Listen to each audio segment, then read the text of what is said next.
and then you will still look like you're rich, you look like you're comfortable, and you look like you're not even having a hard time in the UK.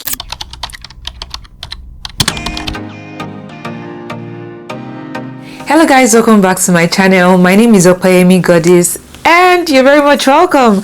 Okay, so if you're new here, thank you so much for stopping by. I pretty much talk about everything awesome, everything fun, everything inspiring, and of course everything uplifting. If you like any of those things, please do subscribe, like, share, and smash the notification bell as well, so you'd always be notified when I put up videos on this channel.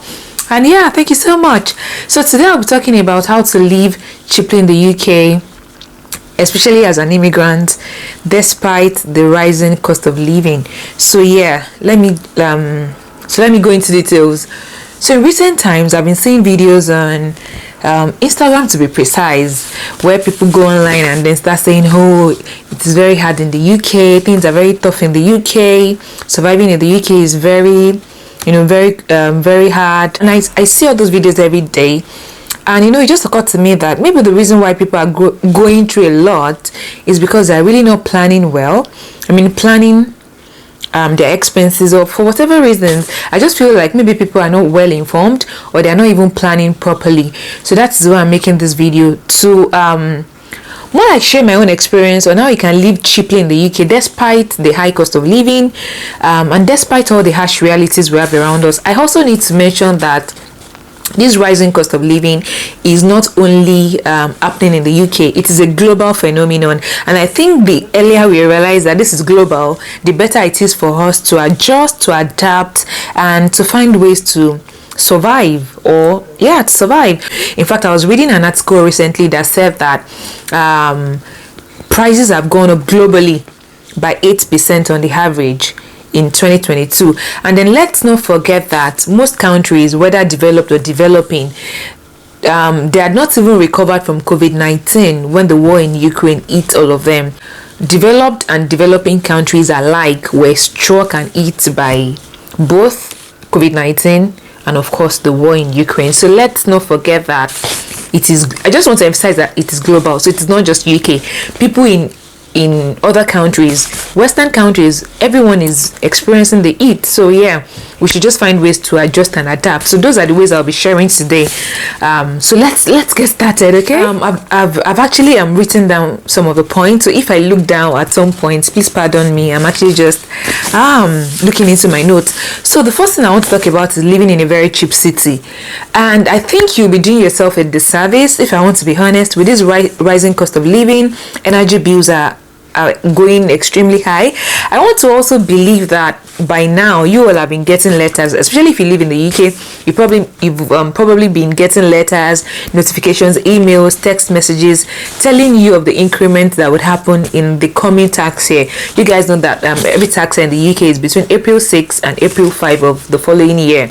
So you've probably been getting notifications and all of that saying, oh, your bill would increase, that bill would increase, this bill would increase. We have been getting that, and I know you all have been getting that, either from your energy provider or from the council, or even from your landlord, who knows. So yeah, it's just something that is going around at the moment. So this coming tax year, there will be a lot of increment, and I think this happens every year, really. So let us understand that. So yeah, I was about saying that, I think I already mentioned it, that living in a cheap city is just the way forward. And I know I've not done a video stating why we moved from Essex to Manchester, but this is one of the major reasons, if not the major reason, or if not the only reason why we even moved from Essex to Manchester. Essex is an eyebrow area, and it's quite expensive. You live in Essex and you're paying London rent, London bills and all of that, but you don't live in the heart of London. So that was one of the reasons why we even moved from London to Manchester. So the first thing I wrote down here is the fact that living in a cheaper city would help you. Honestly, I'll mention some cities that I know are quite cheap. You may also go online to check. I have friends that live in these cities I'll be mentioning, and the amount they pay on rent, and some of them who even have their own mortgage already, what they pay on rent, mortgage, bills are even cheaper than what we even pay in Manchester, and of course way cheaper than what we're paying in Essex. So I have cities like Birmingham. I've got friends in Birmingham. I've got friends in Liverpool, and how much they pay is even relatively cheaper than what we pay here. Belfast is a good city. Leeds, Glasgow is very, very good. I actually put down Cardiff as well. Derby, those are the places where I have friends, and I know that how much they pay, or the cost of living every month is way cheaper than what we pay, and they have larger families. Some of them even have like a family of 5, and or even family of 4, and they spend less than what we pay in whether Essex and even here in Manchester. Now, Manchester is a very good place to live in terms of the reduced cost of living. There are cheaper places to live in Manchester. So we live in Stockport, which is way cheaper than some places in Manchester. But of course, there are still places that are far cheaper than Stockport. I might actually just put those places in Manchester that are even like cheaper than central Manchester. Do you get? I would probably put them on the screen. You have places like Bolton, even Oldham, but Bolton is also a very cheap place to live if you want to live in Manchester. We live in Stockport anyways, to be precise. So live in a cheap place. Now I know that if you're already in the UK, or if you've already gotten the job, if you've already gotten a school admission, I mean you're still back home, but you've already gotten a school admission or you've already gotten a job, it might be difficult to choose where to live because you have to live where your job is or where your school is, so to say. But if you still have a chance to choose, for instance, if you've not applied for that if you've not applied to any school yet, why not choose schools that are located in cheaper areas? Why choose schools in, say, London? Why? Because you'll be paying so much on accommodation, on everything really, if you live in, say, central London or even London or places closer to London. Like I said, we're living in Essex, and Essex at that time, and even to when I was just 30 minutes to London, you can pretty much walk into London from Essex. I mean, not like walk, but you guys get the point. So why should you live in London or Essex if you want to live cheaply and you want to save a lot of money? Now, if you don't have a choice, or if you've already like applied to a school and you've already gotten the admission, or you've already gotten a job, which was the case in my own situation as well. I got a job in Essex and I had to move to Essex. But knowing what I know now, when I was back home, I would have probably applied to hospitals that were in cheaper areas, say hospitals in Liverpool, hospitals in Newcastle, hospitals in Sunderland, in Leeds, in Birmingham, and of course in Manchester. I even remember getting a job in Manchester in Stockport, and I declined because I felt it wasn't like a bubbling place, so to say. But now that I know better, imagine me rejecting the job in Stockport and then now we're back to Stockport. They get the point. So now that you're watching this video, and especially if you're back home, you still have a choice to apply to places that are not in London. If you'll be coming here to study, you still have the option of applying to schools outside London. I feel like that is the first thing to do: live outside London or live in cheaper cities.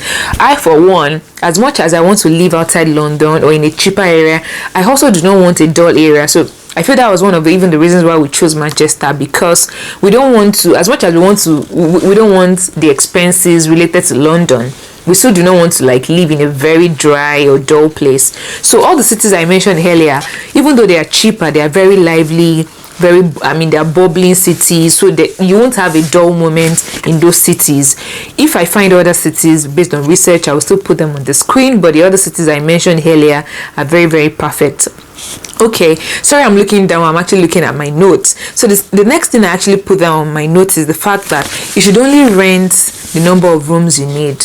I really hope that's the best way to put it. So renting the number of rooms you need, so to say, is like saying, okay, so you're a family of 2, husband and wife, you don't have children. Why do you need a 2-bedroom house? Why do you need a 3-bedroom house? Like, why? Except, say for instance, you're working from home, or you're a content creator and you need another room as office. So if you need another room as office, so you want to use another room for, say, warehouse, or I'm just thinking, if that other room will not be giving you money, like if you're not using that other room, say for like I said, content creation, or you're working from home, so you actually need an office or whatever. If your job does not warrant that, or if living in a room that will give you additional room will not produce more money or give you more money, then you're doing yourself a disservice. So I believe, this is my own opinion, I don't know what others might feel, live in a house or an apartment or a flat, or let me just say accommodation. Live in an accommodation that is suitable just for the number of people that will be living in that accommodation. So I'll use myself as an example. Before we moved to a bigger house, which is the 2-bed house that we live presently, we were living in a studio room. Fine, the studio room was quite big enough to even accommodate 2 rooms. Like, you can actually take out 2 rooms out of that studio room, and it was en suite, meaning that we had our own bathroom and toilet. But the whole house was more like a shared house. It was even like a shared house. Do you get? It was a shared house, but it was a newly renovated house, so it was very fancy. I mean, that house was very beautiful. It was en suite. It had double glazed windows. I mean, everything there was just glittering. But then we're paying, so at that time I remember we're paying like $650 for a couple. As a couple, we're paying $650 for that room. It was a shared house. The only difference was like I would say, I always say it was more like a studio room. So even though it's in a shared house, it was more like a studio room because the rooms were quite large. The room where we were living was even large enough to take 2 other rooms. Like, it would take 2 other rooms out of that room, and it was en suite. We had our own toilet and bathroom, but it still didn't change the fact that we're living in a shared house, if you guys get the point, because it was just my husband and I, and we had no children. And at that point we were able to save a lot of money, because the only thing we're paying for was that $650 that we're paying for that room, because it was inclusive of all our bills. I mean, the other bills, electric bills and all of that. So we're only paying $650 for that house, except for feeding and clothing. Those were the extra things that we're paying for, and transportation. So please, if you're renting, especially when you're new in the UK as a migrant, you're not trying to show off to anybody. Why should you live in a 2-bed house? Because you want to show to people, or because you want to be having guests every week in, week out? You want to be having guests, so you're calling all your friends, oh, please come and spend the weekend in our house, because you have an extra room to give out to people. To people, I don't think that's the best thing to do, especially with the rising cost of living and the fact that we all want to save as much as we can. And some people at this point are actually living from hand to mouth, from paycheck to paycheck. And I just feel that is not wise enough. So live in the number of rooms that is required for your family size. Yes, that's the best way to put it. The number of rooms that is suitable for your family size, that is what you should go for. So if you're a family of 2, for instance, and if those children, like husband and wife and 2 kids, if those children are of the same gender, then you need a 2-bed house. If those children are of different gender, of course I understand that you might want them to, which is the right thing to do, to live in separate rooms, so you might need a 3-bed house. But if both of them are of the same gender, say 2 boys or 2 girls, then a 2-bed house will be okay for now, until you're financially buoyant enough to now move to a bigger house. That way you're even able to save enough to even buy your own house yourself. For how long do you want to keep paying somebody else's mortgage? In case you don't know, by renting an apartment or a house, you're actually helping someone else to pay off his own mortgage or her own mortgage.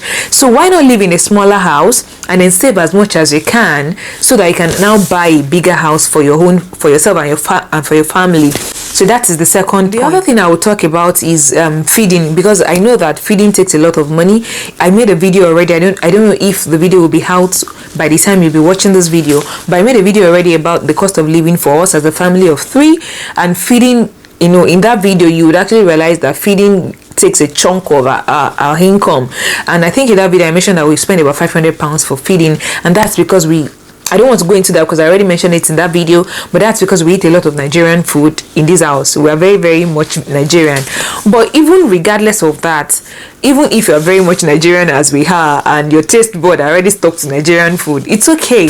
As long as you're cooking your meals, you'll still be able to cut down on your feeding expenses. If you're not really eating out every day, why should you be eating out every day if you're trying to save money?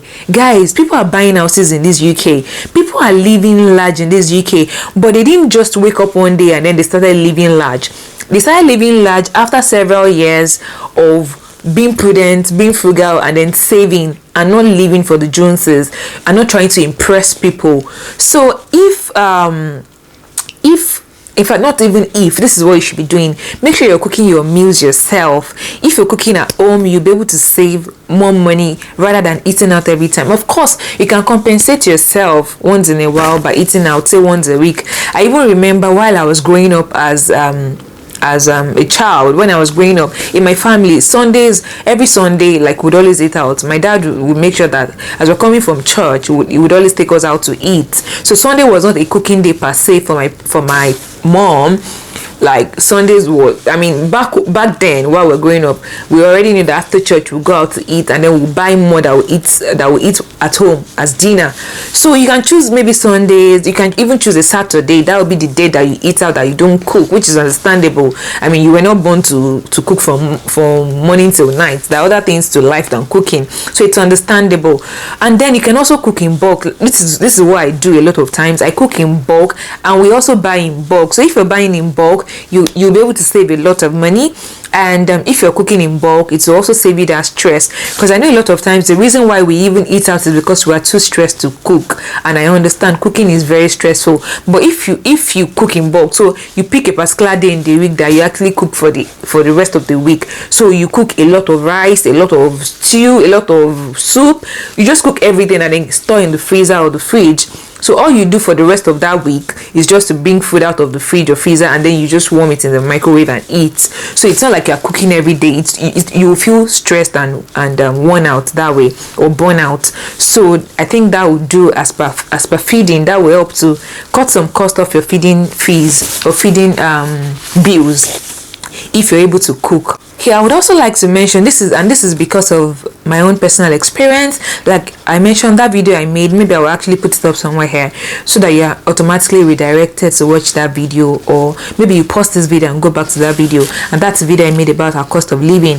One of the things that actually takes a chunk of your expenses is actually energy bills. You guys know, if you live in the West, you don't have a choice. You have to pay energy bills, and even back home we pay energy bills anyways. So it is not something out of the blues or something strange. But what I would say is, when you're renting an apartment, please look out for the EPC rating of that house.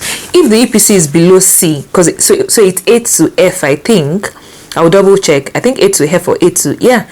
So if it is below C, please don't go for that kind of an apartment or house or accommodation, because you'll be spending a lot to eat the house. To keep the house warm, you'll be spending a lot of money. So if you're a migrant and you're coming to the UK newly, that's not what you want, because you don't want a chunk of your small income to go into energy bills. Make sure that the house you're renting as an EPC rating, which is energy, I think energy performance certificate. That's what EPC means. Make sure that it is between A to C. Don't go below C. That would help. When you're also renting, make sure that the windows are double glazed if it is possible. I know when we're coming into the UK newly, we're like in a hurry. I understand. You just want a roof over your head. You just want shelter. I really understand. But if you have the time and the chance to do proper checks, it will be better if you go for a house, an accommodation. Let me use the word accommodation. It is better to use an accommodation that it's better to go for an accommodation that has double glazed windows and that the EPC rating is between A to C. If you also want to go for an accommodation, please also check their appliances like boiler. Make sure that the boiler is not like an ancient one. Like I mentioned in that same video, like old appliances are not energy efficient. More recent appliances are very energy efficient. So please, if you're doing the checks, like if you're going for viewing, check the houses you're going for viewing. Check those houses properly. If the appliances are very old, like old radiators, old boiler and all of that, it would sap a lot of energy. That means that you'll be paying a lot. So don't forget the things I mentioned. Check the EPC rating of that accommodation. Check the appliances to be sure that they are modern or recent appliances. So before I leave the energy part, it is also essential to mention that, for instance, if you use radiators in your house, you could also get fan heaters. So for fan heaters, they consume less energy, so that would also help you in cutting your energy bills. So the next point is actually canceling unnecessary or unused subscriptions. So I know a lot of us have subscriptions for this, for that, for Netflix, for Amazon, and a lot of other subscriptions that we really don't use, or we don't use as often as possible. So why are you spending so much on, say, Amazon Prime if you don't even order things every day or every other day or every week or even every month? And some of us don't even order things like that. So why are you subscribing every month to, for instance, Amazon Prime, when you're not like someone who orders things every now and then? It is of no use. Don't forget that the whole essence is to cut a lot of costs so that you can live comfortably without having to stress yourself or now beginning to overwork yourself because you want to make more money. So canceling subscriptions, like for instance, at some point we had to cancel our Netflix subscription because we're not watching Netflix. We didn't even have the time to watch Netflix, but we're subscribing every month.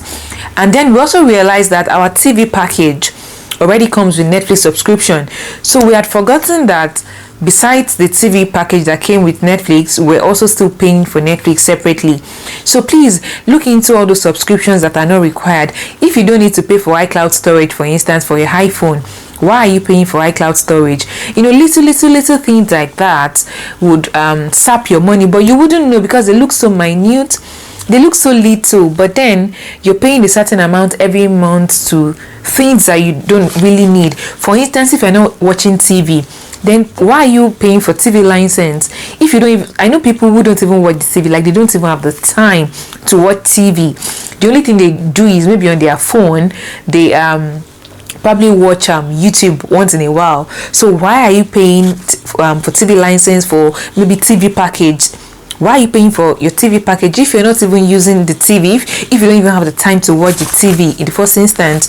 So please look out for those kind of subscriptions that are actually taking your money without you knowing it. That would actually help you to cut a lot of costs. So, two more things I will talk about. One I had actually talked about earlier, but I will just kind of mention a few things about that. So we're talking about how to live cheaply in the UK, isn't it? We're talking about how to live comfortably on a small income, especially. Please be very frugal when it comes to how much you consume energy. I've talked about ways that you can cut down on your energy consumption, water consumption as well. Look for ways to cut down your water consumption. If it means staying in the shower for only 5 minutes, you won't die if you only shower for 5 minutes or less. I know I stay longer in the shower, but during winter I try my best to just stay in the shower for as little as possible. Do you get, for a shorter period of time, just so we can cut some cost on of course water and of course even energy consumption, because we use hot water during winter, isn't it?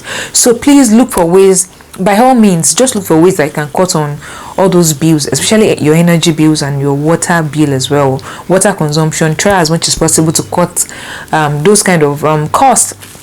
I know for water, it's so funny because people don't even know that it's more efficient to use a dishwasher to wash your plates than washing every time. So you've eaten in the morning as a family, you go ahead and wash. Using your hands and your hands with soap and then water. And then in the afternoon and then for dinner too, you do the same. It's so funny because people don't even know that you use more water when you wash by hand, morning, afternoon, night, or even in between, especially if you have a baby. You consume more water than actually using the dishwasher. So most dishwashers are very energy efficient, and then they use less water. So if you want to invest in a dishwasher, maybe that's even the way to go. That would actually help in curtailing your water bills or your water consumption. The last thing I'll talk about is using cashbacks when you shop. So there are several cashback apps that you can actually download or use, or some you'll find some website, but I used to actually, but I know there are several of them. One is Super. I used Super and they have an app. The other one I use is I think it's called Top Cashback app. I don't think it's an app, I think it's a website, Top Cashback. I'll put it on the screen. If I get the name, I will actually go through my phone and find the name, but I think it's Top Cashback. I use that when shopping. And Super app, just download the Super app, so you get cashbacks whenever you shop. So that's like saving, even though you're spending but you're still saving. So you're spending but you're saving a certain amount. So when you shop using those cashbacks, you actually get a certain amount back, like a return to you for shopping or for buying those things. Also, for if you shop in some stores that allow point cards, as much as possible, especially shops that you shop frequently,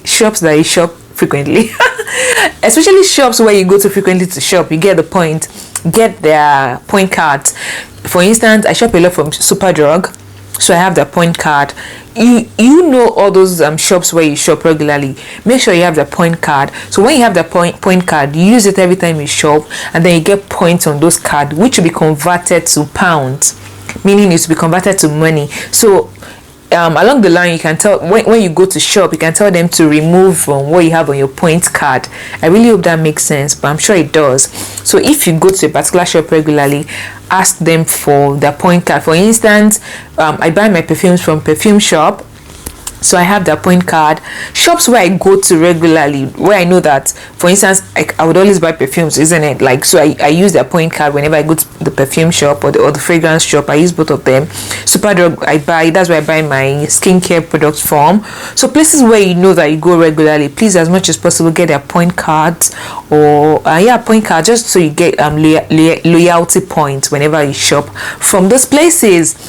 Okay, I think I've come to the end of this video. I think I was a bit aggressive, or I am a bit aggressive with topics like this. I've actually realized that when it comes to saving and how to live cheaply, especially with the rising cost of living, guys, it's been a lot in recent times. Like, I know, and if you're on a small income, you would actually feel the impact. So please make use of all the tips I've mentioned in this video.